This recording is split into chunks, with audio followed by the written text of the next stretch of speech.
네, 잠시 입장해 있겠습니다.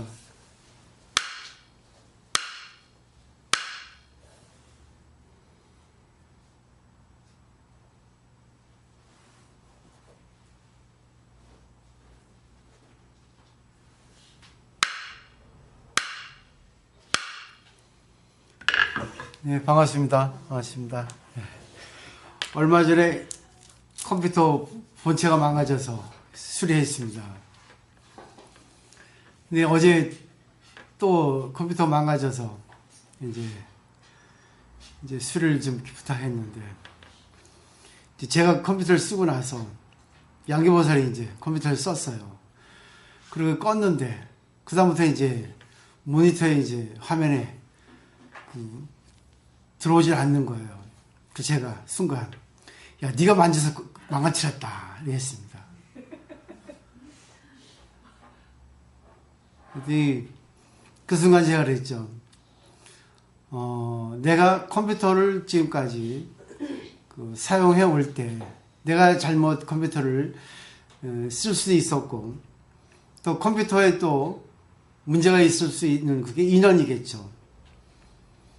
그러다 보니까 이제 양계보살하고 인연이 돼서 양계보살 쓰고 나서 껐는데, 그 다음에 다시 이제 뭘 하려고 켰는데 그게 안 켜지는 거죠. 그럼 양계보살이 의도적으로 컴퓨터를 망가뜨리려고 사용한 게 아니죠. 인연이 다 돼서 망가질 때가 돼서 망가진 건데, 저도 모르게 순간 네가 망가뜨렸어, 네가 쓴 다음에 안 나온다, 이렇게 얘기를 한 거예요. 그 순간 제가 또 깨달았죠.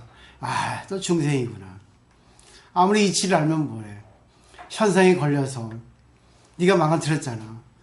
세상에 망가뜨리려고 기계 쓴 사람 없어요. 쓰다 보니까 인연이 어떻게 맞아서 망가진 거죠. 그 순간 제가 참회를 했죠. 미안하다. 나도 모르게 너한테 네 탓했네. 참 나도 웃긴다. 아무리 공부해도 안 되는 건 안 되네, 이렇게 생각을 했죠. 이 말씀을 해드리려면, 이제 컴퓨터가 망가진 덕분에 뭘 하나 또 이렇게 느낌이 온 거죠.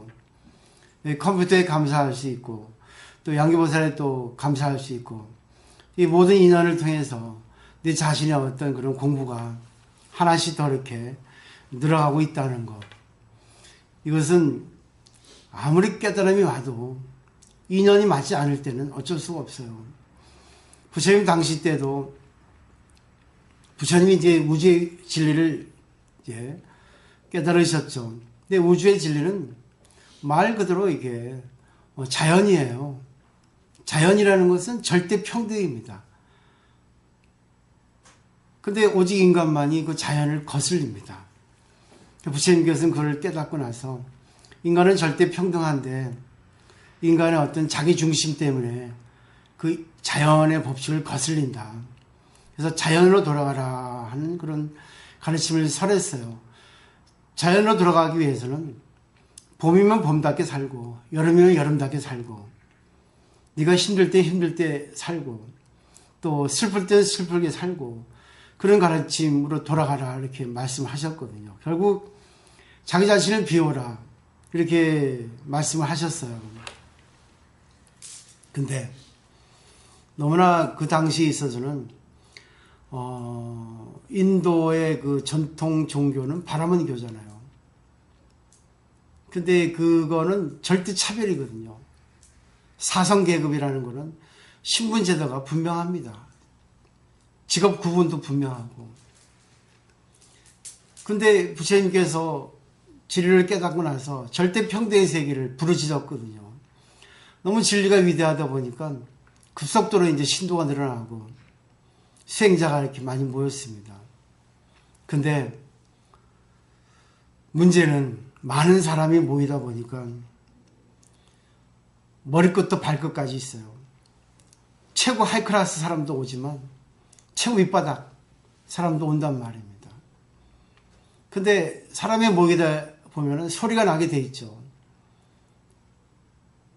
아무리 하이클래스라도 교만한 사람도 있을 거고, 또 정말 인격적인 사람도 있을 거고, 많이 알아도 아는 만큼의 어떤 자기가 실천하는 사람이 있을 거고, 아는 것만 가지고 또 잘난 척하는 사람이 있을 것이고, 또 뭐 장군 계급, 또 살인자까지 수십 많은 사람이 모이다 보니까 뭐 하루가 멀다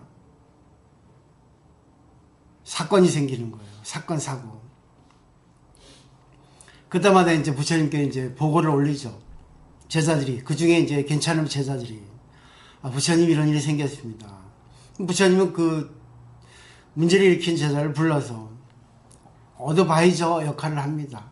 말 그대로 이렇게 훈계하는 게 아니라, 네가 진리를 찾고자 출가를 했는데 한번 생각을 해보자 하고 비유를 들어서 변죽을 내면서 그 사람에게 얘기를 해요. 그러면 대부분 다 그걸 알아듣습니다. 부처님께서 위대한 인격자, 인격을 갖췄기 때문에 뭐라 하지 않으시고 그분에게 이제 스스로 깨닫게 하도록 그런 법문을 하셨기 때문에 이게 대기설법이거든요. 했어요. 근데 그 업이라는 게 하루아침에 없어지지 않거든요. 업이라는 게. 제일 먼저 깨달은 사람이 교진녀라고 하는 사람이에요. 그래서 그 앞에 수식어가 아야 교진녀, 깨달은 교진녀, 이렇게 이제 이름이 이제 설정이 된 거죠. 근데 이 교진녀는 부처님께서 탄생할 때 그 궁전에서 그 관상가였습니다. 그러니까 부처님하고 한번 나이를 한번 따지면 한 30세 정도 차이가 나지 않을까. 근데 부처님께서 깨닫고 나니까 제자가 됐거든요. 그렇게 뛰어난 사람도. 근데 그분이 처음 깨달았는데도 이제 그 뒤에 쭉쭉 이제 많이 이제 제자가 들어오죠. 그 중에 최고의 제자가 사리불이에요. 또 하나 친구 목련존자입니다. 역시 친구는 끼리끼리 놉니다. 친구 보면 그 사람을 알 수 있듯이 사리불 목련존자가 교단에 들어와서 급속도로 이렇게 불교가 이렇게 퍼지게 됐어요. 그리고 부처님의 이름이 널리 퍼지게 됐죠. 그러니까 부처님이 위대한 것도 있지만 제자가 위대한 덕분에 부처님도 더더욱 이렇게 올라간 겁니다.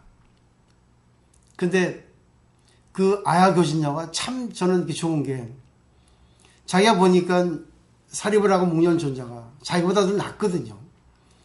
너무 똑똑하고 또 통솔력도 있고 지도력도 있고 보니까 자기는 여기 교단에 있으면 안 되겠다 생각하고 산속에 들어갔어요. 그래서 아야 교진녀에 대한 얘기는 별로 많이 나오지 않습니다. 사리불 목련존자에 대한 이야기는 수없이 많은 경전에 나와요.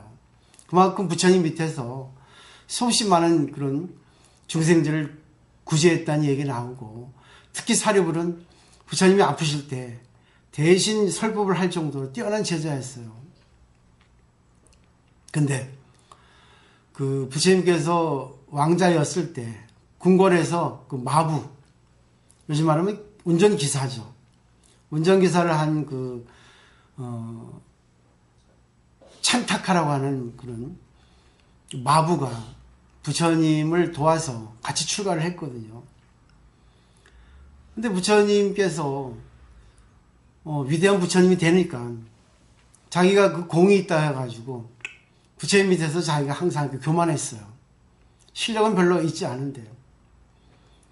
예, 오직 자기가 부처님을 모셨다고 하는 것으로 인해서 그래가지고 늘 사리불 목련존자에 욕을 하고 다녔습니다. 뒤에서. 그거를 이제 사리불에 이제 보고를 하죠.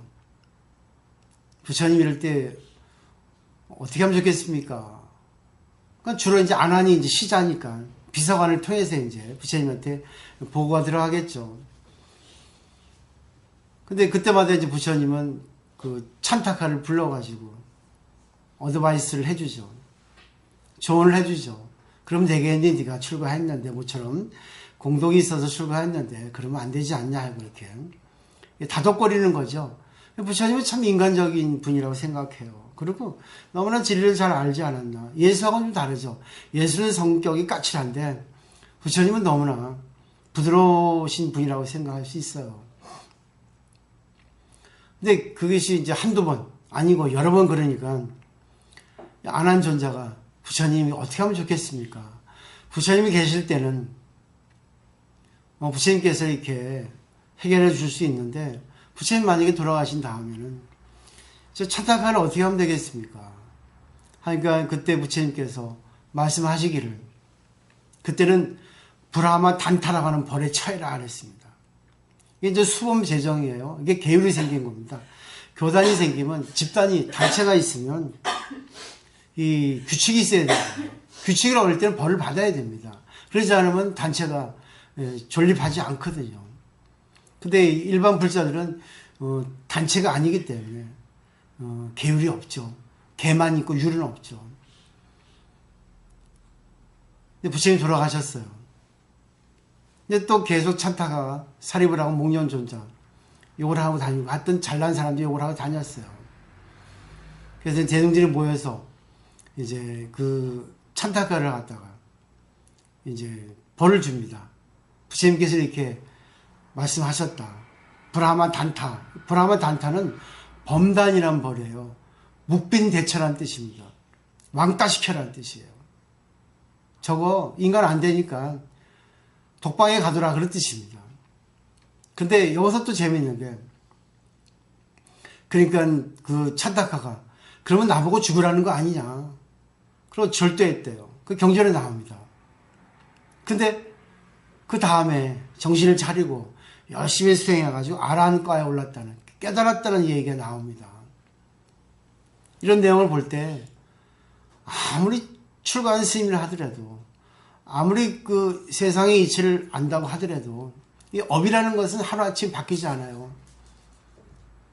이런 걸 알고 나서 공부를 하셔야지만 자기 딜레마에 안 빠집니다. 능엄경이라는 경전에도 이직도노요, 승호병소원이와 사즉 사비돈제라 인차재진이라, 이렇게 이거 말이 있거든요. 제가 컴퓨터 고장 나가지고 이제 프린트를 못 해드렸는데, 오늘은 그냥 하는 거예요. 또 이제 그 유튜브 들으신 분 중에 또 좋으신 분도 있지만 너무 어렵다는 분도 있더라고요. 그럼 어쩔 수 없어요. 우리 그 공부가 어려운 공부니까. 그래서 옛날처럼 쉽게 하고 싶은데, 이제는 또 우리 수준이 또 높아지니까 그때그때 따라서 이렇게 하면 좋을 것 같고, 이게 뭐냐면, 이직도노, 이치는 금방 깨달아요. 이러면 안 된다, 저러야 된다 하는 걸 깨닫습니다. 그리고 이치에 따라서 그게 없어져요, 머리로는. 근데 사비돈제입니다. 현상은, 내가 했던 습관은 하루아침에 안 고쳐져요. 인차재진, 단계별로 없어집니다. 너무나 멋있어요, 이건. 그건 도노 아니지 않냐. 도노는 머리일 뿐이야. 그럼 돈수라는 개념은 어딨냐. 그 사람이 깨닫고 나서 그 전부터 수행을 많이 해서 그게 다 끊어졌을 때야, 시점이. 그래서 사람들이 그 이론에 가지고 휘둘립니다. 항상 자기 입장에서